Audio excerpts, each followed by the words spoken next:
Maintenant, écoutez-moi. Quand pour la première fois j'ai entendu cette déclaration, qui exposait la plus grande idole de ma vie. Et avant de vous dire ce qu'était mon idole, écoutez d'abord la déclaration. La première chose qu'un homme ou une femme fait lorsqu'il se réveille, régulièrement, jour après jour, en dit beaucoup sur leur plus grande priorité dans la vie. Vous devez savoir ceci sur moi. 2019 a été l'année la plus difficile de ma vie. En un an, nous avons perdu notre maison et tous nos biens. Parce qu'une grande peur et une grande anxiété nous avaient submergés, nous avons donc fui de tout. Et où avons-nous couru? Nous avons couru pour vivre avec ma mère et mon père. Et à 28 ans, j'avais l'impression d'être redevenu un enfant. Je comptais sur ma mère et mon père pour laver mes vêtements, pour me nourrir, pour mettre un toit au-dessus de ma tête. Et j'étais marié depuis mes 22 ans. J'avais eu mon indépendance. Et soudain, j'avais l'impression d'avoir tout perdu. Mais il y a quelque chose que j'ai oublié de vous dire, et c'est ceci. Ma femme était enceinte de 9 mois de notre premier fils, Samuel. Alors nous voilà. Nous vivons avec ma mère et mon père. Je ne peux plus subvenir aux besoins de ma femme. Je ne peux plus lui mettre un toit sur la tête, et nous sommes sur le point d'avoir notre premier enfant, Samuel. Et puis 2020 est rapidement arrivé. Quelqu'un peut-il se souvenir de ce qui s'est passé en 2020? Eh bien, je pense que nous pouvons tous nous souvenir de ce qui s'est passé cette année-là. Donc nous vivons avec ma mère et mon père.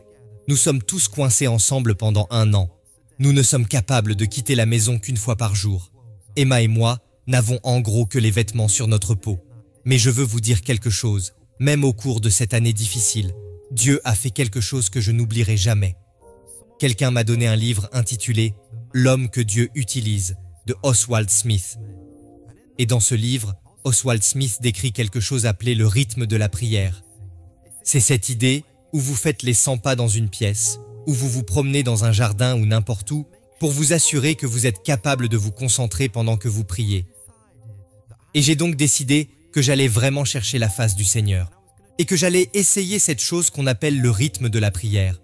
Et donc chaque matin à 6h30, je me suis donné pour objectif de marcher de long en large dans le jardin de mes parents, et de prier le Seigneur.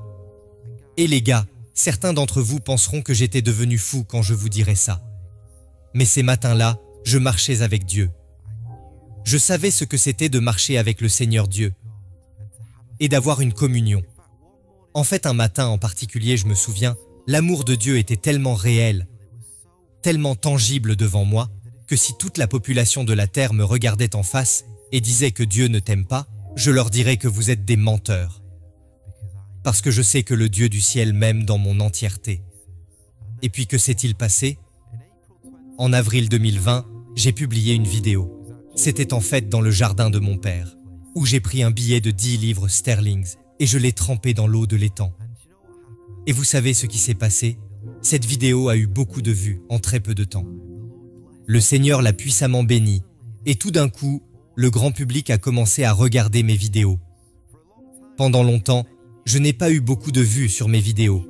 En fait, je souris en quelque sorte quand j'entends des youtubeurs dire « Oh, il m'a fallu une année complète pour avoir 1000 abonnés. » Eh bien, il m'a fallu 15 mois pour obtenir mes 100 premiers abonnés sur YouTube. J'ai vraiment eu une croissance très lente pendant une longue période. Alors me voici, cet ordinaire prédicateur de rue qui est aux anges. Quand une seule personne s'arrête pour l'écouter, quand il prêchait dans les rues, soudain tous ces gens regardaient mes vidéos. Et puis quelque chose de très triste s'est produit. Tous ces cadeaux que le Seigneur Dieu m'a donnés ont commencé à me distraire du Seigneur Dieu. Ou si vous voulez, je suis tombé amoureux des cadeaux, plus que de celui qui les donne. Pourquoi je vous raconte cette histoire? Parce que quand mon premier fils, Samuel, est né, quand un enfant naît pour la première fois, la chose à laquelle il aspire, la chose dont il a le plus faim, c'est le lait de leur mère. Et mon cher et précieux chrétien, lorsque vous avez été mis au monde pour la première fois, lorsque le Seigneur Dieu vous a donné une nouvelle vie et que vous êtes né, il n'y avait rien que vous désiriez le plus que le lait spirituel que le Seigneur Jésus-Christ vous a donné. Mais aujourd'hui, voici la question que je dois vous poser. Le diable vous a-t-il volé ce lait pour vous nourrir avec un autre poison? Car quel que soit ce poison, vous et moi devons être prêts à le mettre de côté et chercher Jésus-Christ à nouveau. Jésus a dit « Heureux ceux qui ont faim et soif de la justice, car ils seront rassasiés. » Et Jésus-Christ ne parle pas d'une sorte de faim légère.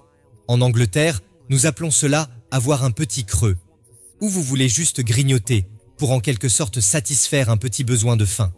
Non, Jésus parle de faim totale, où un homme ou une femme a tellement faim qu'il a désespérément besoin de nourriture, comme un homme affamé dans un désert. Si vous lui offrez des diamants ou des rubis, cela ne va pas le satisfaire. Non, ils ont besoin de pain, ils ont besoin de substance. Et donc Christ parle d'un homme ou d'une femme qui a tellement faim, qui est tellement désespéré d'être rempli de la grâce de Dieu, d'être rempli de la justice du Christ.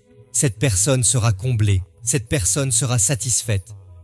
Oh, cela me dérange vraiment, que pendant si longtemps, je me suis contenté de sucettes spirituelles.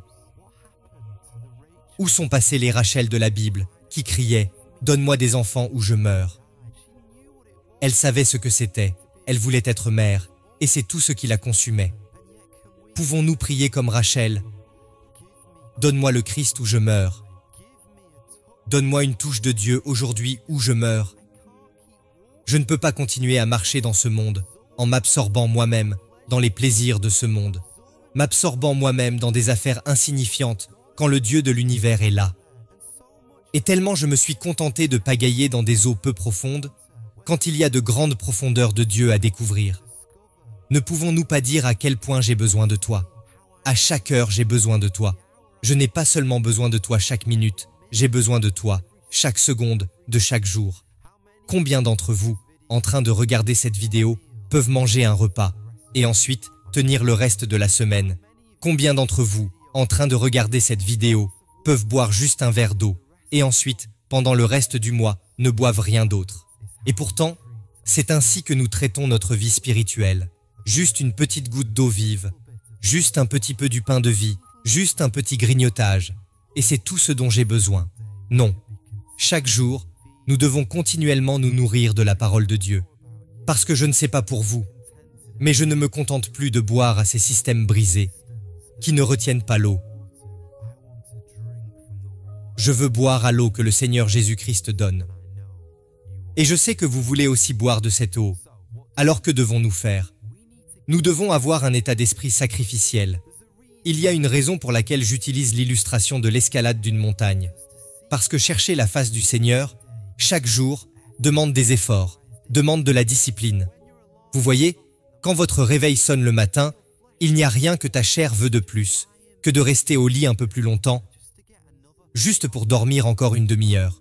Non, vous devez vous lever et vous devez étudier la parole de Dieu et rechercher la face du Seigneur. Peut-être que les matins ne fonctionnent pas pour vous. Peut-être que vous devez vraiment vous lever très tôt pour le travail. Alors comment cela s'applique-t-il à vous?